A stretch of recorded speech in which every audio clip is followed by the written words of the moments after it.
That was the largest comeback in Thunder history. Yeah, it was quite a performance by our guys there in the second half, and it wasn't pretty at times. But the one thing that these guys have is it's a resilient group. It's a competitive group that wants to win, and I give them a lot of credit.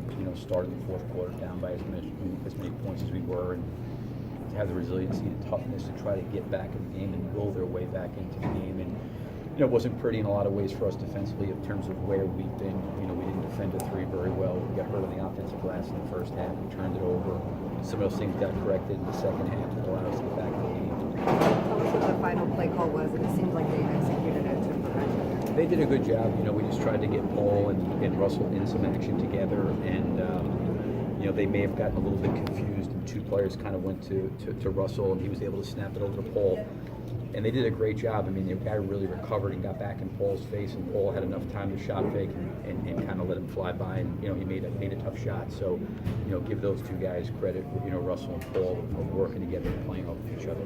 Paul had 47 points tonight. We haven't seen too many nights where he just goes off like that. What did you think of his individual performance? Well, the thing that was so impressive to me is I never really felt like he found a rhythm early in the game. He was like 1 for 6 to start. He never really got going. He had some good drives, but he's that kind of player, and I've said this about him. Sometimes when you're, trying to run plays for him, trying to get him shots, sometimes it's got to be his rhythm and his flow. And he was kind of really had it going there. And Russell and the rest of the group did a great job of getting the ball to him and putting him in situations that he could kind of do what he did in that fourth quarter. But, three quarters went by. He just plays, and when he gets going, he feels it, then he kind of goes. But he doesn't really, he doesn't want plays run at him. He just plays the game. A lot of the stuff he created on his own, he got to the rim, he found some people. Even the pass he made out to Jeremy with the three-point line, he was playing the right way. It was just an incredible performance by him in that fourth quarter. What did you do defensively in the fourth to get back in the game? Yeah, we switched a lot in the probably midway through the third quarter. They were really hurting us. We went smaller with Jeremy. They had to close out the fourth just because I thought that they were going to really try to put, because we were switching a lot, Steven, in a lot of one-on-one situations with Dinwiddie and D'Angelo Russell. And Jeremy did a good job guarding those guys. And Steven did a really good job as well. We were able to get some stops. We were able to get out on the break. And, I felt like in that fourth quarter, it just seemed like we could never get below 14, 12. It was right there. We never could kind of break into it. And we finally broke into single digits and gave ourselves a chance there to close it out. Billy, that shot, the game-winning shot in the last seconds, that's something Paul had not done in his career. He made quite a big deal of the fact that he hadn't done. How aware were guys of that? How much of that celebration game is tied to that? Oh, I don't even aware of that. I'm not at all. I don't think our guys are either. I think guys are just happy for him.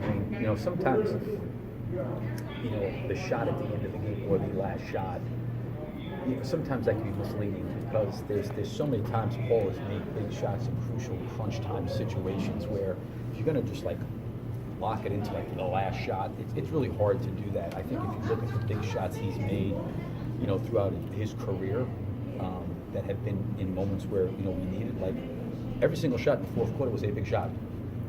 Because he misses a couple of those, we probably can't really get back in the game, or it stays 10 or 12, or it gets to 8, we can never get over the hump. So every shot he made in the fourth quarter was a big shot. Given that, what kind of composure do you take in that situation to give that little hesitation that Jeremy would let that go by? Well, I think it's great awareness on his part, and I'm sure when he was kind of coming out to screen and he kind of slipped out of the screen, I'm sure he had an idea of what the clock was at, so he had enough time to do that. So it was awareness by him, I think, coming out of the timeout that there was 8.1, and when the ball got to him as quickly as it did, it gave him a little bit of time, to make a play.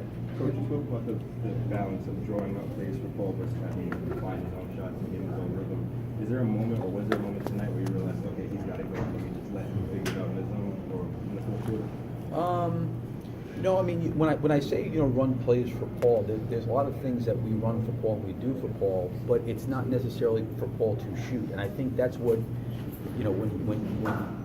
when you're coaching with him and you're working with him, you realize his greatness is in the fact is that he can look at a play and realize the play could involve the other 4 people on the floor, and it may involve him. It could be driving, it could be passing, it could be shooting. But I think when you just diagram a play and say, okay, hey, we're going to run this staggered screen, it's going to be a pin down for you to come off and shoot.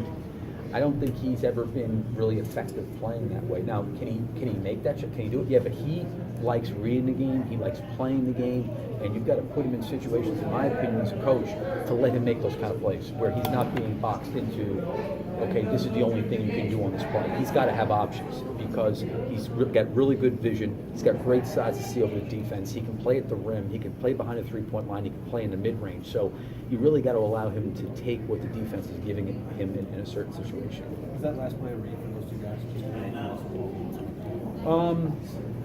Yeah, I mean, you tried actually, if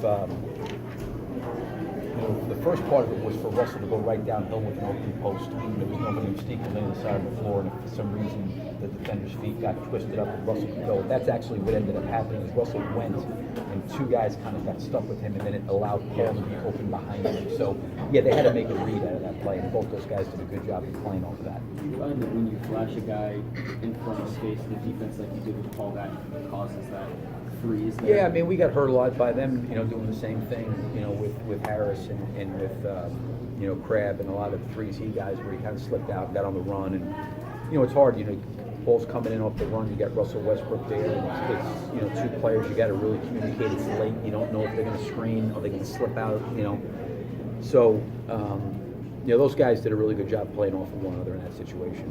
Billy, you've asked about defensive rebounding a lot, or talked a lot about defensive rebounding. What did you think about the way that Russell attacked the glass in the last couple of minutes for you? Yeah, I mean, it was much better. We gave up, I think, 9 or 10 offensive rebounds in the first half, and I think we only gave up maybe 1 or 2 in the second half. We did a much better job. I thought everything that we did in the first half, I thought the game was going to come down to, in my opinion, the 3 most important things were we needed to win the turnover battle, we needed to win the rebounding battle, and then we needed to win the free throw battle. And we got really, really hurt in all 3 of those areas in the first half. It was 18-5 from the free throw line for them. We had turned it over 10 times, and I think we had given up 9 offensive rebounds.